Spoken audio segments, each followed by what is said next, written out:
인문 압축 두 번째 시간 물권 압축해 드리겠습니다. 압축이라고 거창한데 뼈대 잡는 거예요.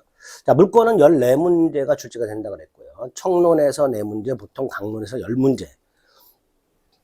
40 또는 30일 이렇게 출제가 되는 게 보통이죠.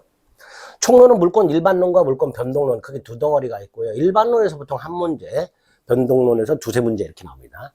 강론은 점유권, 소유권, 지상권, 지역권, 전세권, 유치권, 질권 빼고 저당권까지 총 7개고요. 소유권에서 3문제, 유치권, 저당권에서 4문제, 총 7문제가 나오죠. 여기서 벌써. 점유권, 지상권, 지역권, 전세권 각 한 문제 또는 1.5문제 이렇게 나오게 됩니다. 일단은 물권은 이런 식으로 뼈대가 잡혀있다 생각하시면 되고요. 자, 그러면 총론 일반론에서 뭐가 있었을까? 물권이 뭐냐? 현존 특정 독립의 물건을 절대적, 직접적, 독점적 사용수익 처분하는 권리죠. 여기서 사용수익 처분을 지배한다 이렇게 말한다 그랬고요. 채권과 비교해서 다른 점이 있었죠.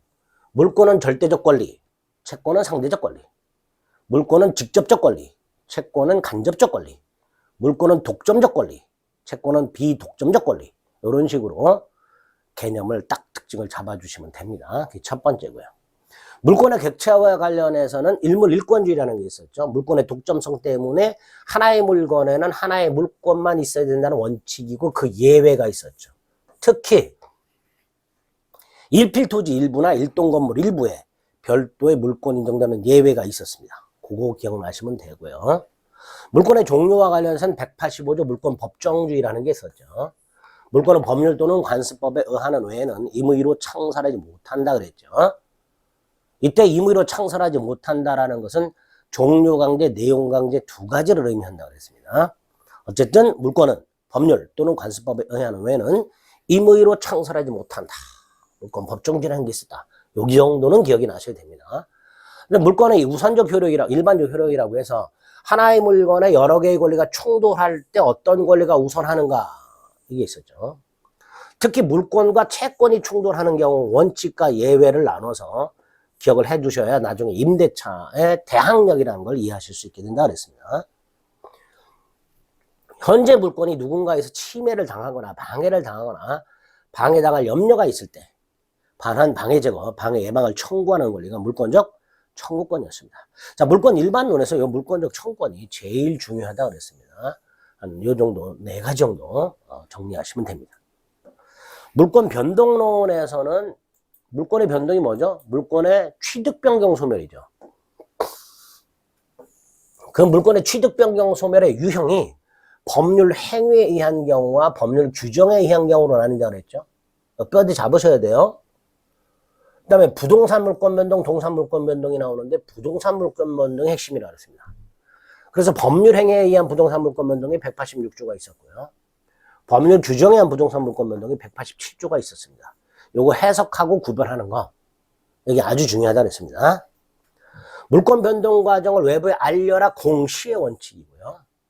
무효의 공시 방법을 신뢰한 자를 보호하는 원칙을 공신의 원칙이라고 했죠. 부동산에는 인정이 안 된다 그랬습니다. 그 다음에 186조가 나오죠. 매매 등 법률 행위에 의해서 부동산 물권이 변동이 되려면 등기하라가 186조죠. 따라서 등기를 하지 않고 있는 매수인을 어떻게 처리할 것인가의 문제가 남는다 그랬고요. 상속, 공용수, 판결, 경매, 기타 법률 규정에 의한 부동산 물권의 취득은 등기를 요하지 않지만 등기하지 않으면 처분하지 못한다. 186조, 187조 반드시 해석하고 구별할 수 있어야 된다 그랬습니다. 그리고 이 두 개가 공통적으로 요구하는 게 등기죠. 186조에 의하면 물권 변동 효력 요건으로서의 등기고요. 187조는 처분 요건으로서의 등기죠. 그 등기와 관련해서 보존 등기가 뭔지 확인했고요. 가등기가 뭔지 확인했죠. 가등기 확인하면서 비슷한 가압류 가처분이 뭔지 비교했었고요. 중간 생략 등기라는 게 뭔지까지를 등기에서 살펴봤습니다. 마지막으로 물권의 소멸 사유 중에 법률 규정에 의한 물권의 소멸 사유로 혼동 이런 걸 봤죠. 갑소유 땅의 지상권을 갖고 있던 을이 땅 소유권을 취득하게 되면 그 지상권은 소유권과의 혼동으로 소멸한다. 이게 혼동이죠. 원칙을 정확하게 숙지하고 계셨다가 나중에 예외를 확인하셔야 됩니다. 자, 총론에서는 요 정도 내용들을 봤고요. 강론에서는 이제 점유권부터 시작해서 저당권까지 주로 개념 위주로 봤습니다. 자, 점유권은 뭐였었죠? 소유권 등 본권이 있는지 없는지 여부를 따지지 않고 물건을 사실상 사용수익 처분하고 있을 때 그걸 권리로 인정하는 걸 점유권이라고 했죠. 점유권은 점유권만 인정하는 게 아니라 점유보호청권이라고 점유권에 기초한 물권적 청구권까지 인정을 해줬죠. 어쨌든 물건을 사실상 지배하는 경우를 점유권이라고 했어요. 다만 점유의 관념화 또는 관념적 점이라고 해서 물건을 사실상 지배하지 않아도 점유권이 인정되는 예외가 있었습니다. 특히 간접점유 조심하자 그랬어요. 임대인 같이. 그리고 점유권의 효력이라고 해서 점유자와 회복자와의 관계라는 게 아주 중요하다고 그랬습니다. 그 다음에 이제 본권으로서 소유권이 있죠. 소유권과 관련해서는 소유권은 물건을 사용수익 처분까지 할 수 있는 완전한 권리라고 그랬고요. 이웃한 토지 소유자 등과의 법률 관계를 조절하는 상린관계라는 게 있었고요. 상린관계와 관련된 주의투지 통행권이라는 게 있었죠. 주의투지를 통행 권리. 소유권 취득은 법률 행위와 법률 규정 두 가지로 취득하게 되는데 그중에 법률 규정에 한 취득 중에서 취득시효라는 게 있었죠. 그중에 부동산 취득시효가 있었고요. 그중에 점유 취득시효라는 게 있었습니다. 부동산을 20년간 소유의사로 평온하고 공연하게 점유한 자는 등기함으로써 소유권을 취득하는 점유 취득시효가 아주 핵심이라고 그랬죠. 기타 법률 규정에 소유권 취득이 있었고요. 하나의 물건에 수인의 소유자가 있는 경우가 있었죠. 공동소유라고 공유, 합유, 총유 세 가지 형태가 있었습니다. 구별할 수 있으면 됩니다. 자, 그 다음에 이제 제한물권 중에 용익물권이 있었죠. 용익물권 중에 지상권이 있었죠. 타인 소유 토지를 사용수익할 수 있는 권리인데 목적이 딱 정해져 있죠. 건물, 공작물, 수목을 소유하기 위하여. 이렇게. 지료지급은 지상권 요소가 아니라 그랬고요. 지상권을 취득하는 방법도 법률 행위와 법률 규정 둘로 나뉘게 되는데 그중에 특히 법률 규정에 의한 법정지상권과 관습법상 법정지상권의 개념을 잡았고요. 존속기간 및 갱신이라는 개념이 나오죠. 존속기간은 계약기간을 생각하시면 된다고 그랬는데요. 그 기간을 당사자가 약정하는 경우와 약정하지 않는 경우로 나눠야 되고요. 경우의 수를. 약정하는 경우에는 두 가지가 있었죠. 최장기간으로 제한하는 경우와 최단기간으로 보장해 주는 경우. 그러니까 당사자가 존속기간을 약정할 때 법에서 정하고 있는 최장 또는 최단 이걸 지켜야 된다는 거죠. 그러면 기간을 약정하지 않으면 다시 두 가지로 간다고 그랬죠. 법에서 저 기간을 정해주는 경우가 있다고 그랬고요. 기간에 정함이 없는 걸로 봐서 권리 또는 계약을 소멸시키는 경우 둘로 간다고 그랬습니다. 둘 중에 하나로. 갱신은 민법에 세 가지 방법이 있었죠. 합의로 갱신하는 약정갱신과 묵시의 갱신, 자동갱신, 법정갱신이 있었고요. 갱신의 간접적 강제라고 해서 갱신 청구권 및 지상물 매수 청구권이 있었죠. 갱신 청구했을 때 거절을 당하면 지상물 매수 청구할 수 있고 매수 청구는 거절 못한다. 입문 과정에서는 이렇게 존속기한 및 갱신에 관한 뼈대를 좀 잡아주시면 되고요.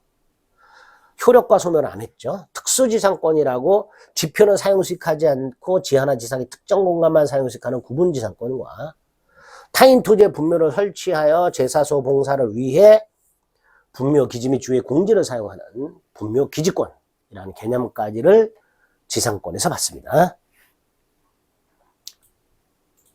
지역권은 존속기한은 이렇게 다시 한번 기억해 주세요. 존속기한 약정하는 경우, 약정하지 않는 경우. 약정했을 때 최장기간이 있나 최단기간이 있나. 당사자 약정을 제한 또는 보장해 주는 거예요. 그러니까 최장기간은 몇 년을 넘지 못한다 이렇게 돼 있다 그랬죠. 그러니까 넘으면 어떻게 될까요?를 생각을 해봐야 될 거고요. 당사자가 법에서 있는 최장기간을 넘어서 약정한 경우. 최단기간은 몇 년보다 단축하지 못한다고. 당사자가 만약에 단축하면 어떻게 될 것인가. 이런 거 생각하셔야 될 것이고요.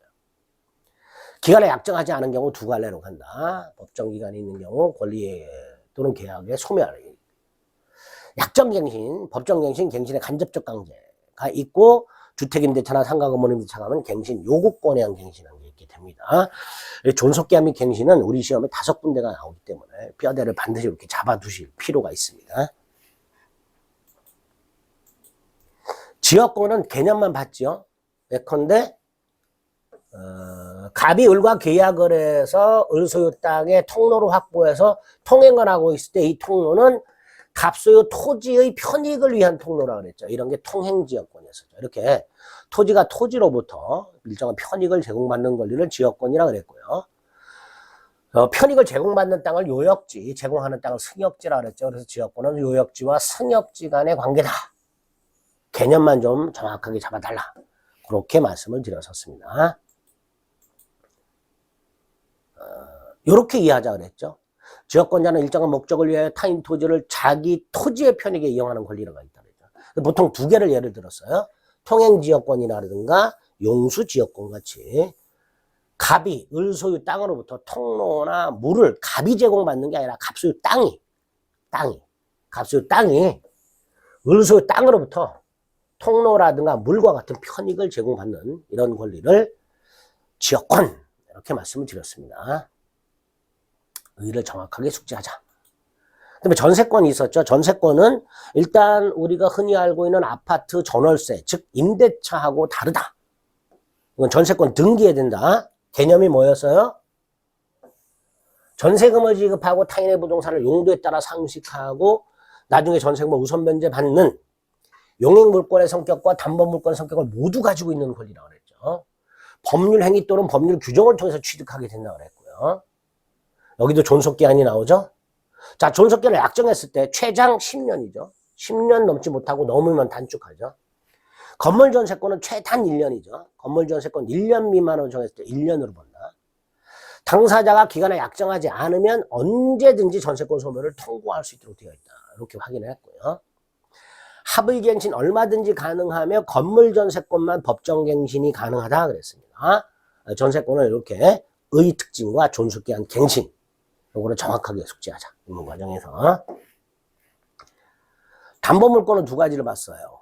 유치권하고 저당권. 자, 유치권은 뭐였었죠? 유치권은 건물 건축업자가 공사대금을 받지 못하여 건물을 유치하고 있는 경우로 생각해달라고 그랬습니다. 그래서 타인 물건 또는 유가증권을 점유하는 자가 그 물건 또는 유가증권에 관해 생긴 채권에 대해서 그걸 변제받을 때까지 그 물건 또는 유가증권을 유치할 권리라고 그랬죠. 법정담보물권이라고 그랬죠. 약정을 통해서 취득 못한다 그랬고요. 우선변제권 없다 그랬죠. 따라서 물상대위 인정 안 된다 그랬죠. 추구표 인정 안 된다 그랬고요. 물권적 청권 인정 안 된다 그랬죠. 이게 유치권의 특징이죠. 법정담보물권이라는 것과 우선변제, 물상대위, 추구표, 물권적 청권 인정되지 않는다. 유치권도 역시 개념을 정확하게 숙지해달라. 마지막이 뭐였죠? 저당권이었었죠. 저당권은 우리가 주택담보대출 받는 거 생각하시죠. 그랬죠. 은행과 같은 채권자가 채무자 등이 제공한 담보물, 아파트 같은 거, 땅 같은 거 점유하지 않고 그 교환 가치만 지배한다고 그랬죠. 여기서 교환 가치를 지배한다는 것은 채무자가 변제하지 않으면 그 목적물을 경매를 넣어서 그 경매 대가로부터 채권을 회수한다는 의미라고 그랬습니다. 목적물을 점유하지 않는다는 특징이 있다고 그랬어요. 그래서 반드시 공시를 통해서만 저당권을 알리라 그랬어요. 그래서 공시가 가능한 것만 저당권의 객체가 될 수 있다. 저당권은 법률행위 또는 법률 규정을 통해 성립하는데 주로 법률행위를 통해 성립하죠. 법률행위를 통해 성립하려면 소비대차계약과 저당권 설정계약이 필요하다고 그랬죠. 쭉 넘어가서 특수저당권이라고 근저당권을 봤죠. 계속적 거래계약을 통해서 장래 증감 변동하는 채권에 대해 결산기에 일정액, 즉 최고액을 한도로 우선 변제받는 저당권을 근저당권이라고 그랬죠. 그래서 근저당권은 채권이 이렇게 결산기까지는 증감 변동하는 불특정성과 채권이 일시 소멸하더라도 근저당권은 소멸하지 않는 부종성의 예외, 이런 걸 근저당권은 특징으로 한다. 그랬습니다. 이런 것들을 물권법에서 봤습니다. 그래서 결국 개념과 각종 제도들, 원칙들, 이런 것들이 기본 과정 들어가시기 전에 이렇게 머릿속에 딱 체계가 잡혀 있으셔야 되니까 이것도 역시 다시 한번 입문 과정을 들어봐 주시기를 부탁드리겠습니다. 수고하셨습니다.